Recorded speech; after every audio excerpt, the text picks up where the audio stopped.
ধন্যবাদ আপনার সকলকে। আজকে সমগ্র বাংলাদেশে মব চলছে, আইন শৃঙ্খলা বাহিনীর অবনতি ঘটছে। বাংলাদেশের সাধারণ মানুষরা কনস্টিটিউশন অধিকার পাচ্ছে না, জনমূলক নিরাপত্তা পাচ্ছে না। গণতান্ত্রিক ভাব অব্যাহত রেখে যে মানুষ তার জনমূলক নিরাপত্তা পাইবে, সরকার সম্পূর্ণ আইন শৃঙ্খলা বাহিনী নিয়ন্ত্রণ করতে ব্যর্থ হচ্ছেন।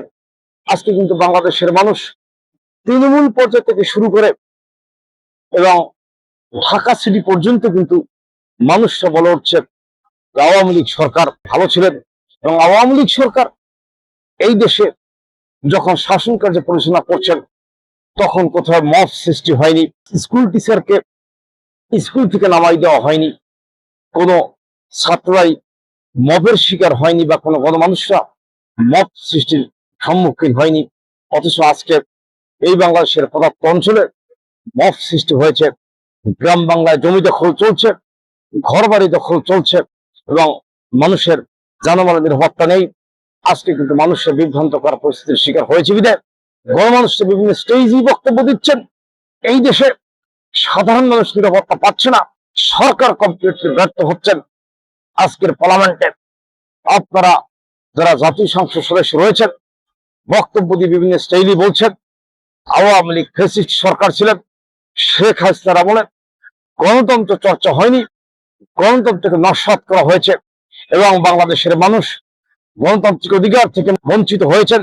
কিন্তু আজকের এই প্রেক্ষাপট সমগ্র বাংলাদেশের মানুষ কিন্তু বলছে যে আপনাদের শাসন আমলে গণতন্ত্র বলতে কিছু নেই, মানুষের নিরাপত্তা বলতে কিছু নেই। এবং আজকে যেভাবে দেশ চলছে, মব সৃষ্টি হচ্ছে এবং গ্রাম বাংলার সাধারণ মানুষের নিরাপত্তা নেই, মানুষ ঘর থেকে বের হলে ফিরে আবার বাসায় যাবেন সে ধরনের নিরাপত্তা নেই।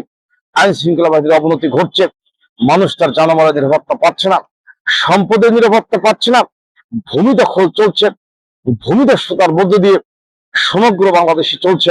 সরকার কমপ্লিটলি ব্যর্থ হয়েছে এবং শুধু জাতীয় সংসদে বসে আওয়ামী লীগ সরকারের সমালোচনা করলে চলবে না। গণমানুষের অধিকারের জন্য সরকারের দৃঢ়ভাবে বদ্ধপরিকর হইতে হবে এবং আইন শৃঙ্খলা বাহিনী উন্নতি করে গণমানুষের নিরাপত্তার জন্য সরকারের পদক্ষেপ নিতে হবে। আজকে কিন্তু আমরা ফেসবুক খুললে, মিডিয়া খুললে চতুর্দিক থেকে দেখতে পাচ্ছি আওয়ামী লীগের নেতা কর্মীদের উপর বিভিন্ন স্টাইলে মামলা দেওয়া হচ্ছে এবং অনেক আওয়ামী লীগের নেতা কর্মীরা জেলের খানি টেনে জেলখানা বসেও মারা গিয়েছে, তাদেরকে সুচিকিৎসা করা হচ্ছে না। আওয়ামী লীগের কর্মীদেরকে জেলখানা থেকে হাসপাতালে নেওয়া হয়েছে এবং সে হাসপাতালও কিন্তু হাতে করা অবস্থায় ছিলেন, দড়ি দেওয়া অবস্থায় ছিলেন। সেইভাবে কিন্তু আজকে বিভিন্ন জায়গা থেকে ছবি আপলোড হচ্ছে, ভিডিওতে আসছে। কতটা কনস্টিটিউশনাল রাইট আমি সরকারকে বিবেচনা করার জন্য উদ্যোক্তা আহ্বান করছি এবং আওয়ামী লীগের নেতা কর্মীদেরকে যেমন অন্যায়ভাবে মিথ্যা মামলা দিয়ে জেলখানা নিয়ে টর্চার করা হয়েছে এবং জেলখানা শারীরিক অত্যাচারের কারণে বিনা ট্রিটমেন্টে মৃত্যু হয়েছে, কত মানুষ, কত লোক আওয়ামী লীগের জেলখানা বসে মারা গিয়েছেন, সে বিষয়ে তদন্ত করার জন্য আমি সরকারকে উদ্যোক্তা আহ্বান করছি।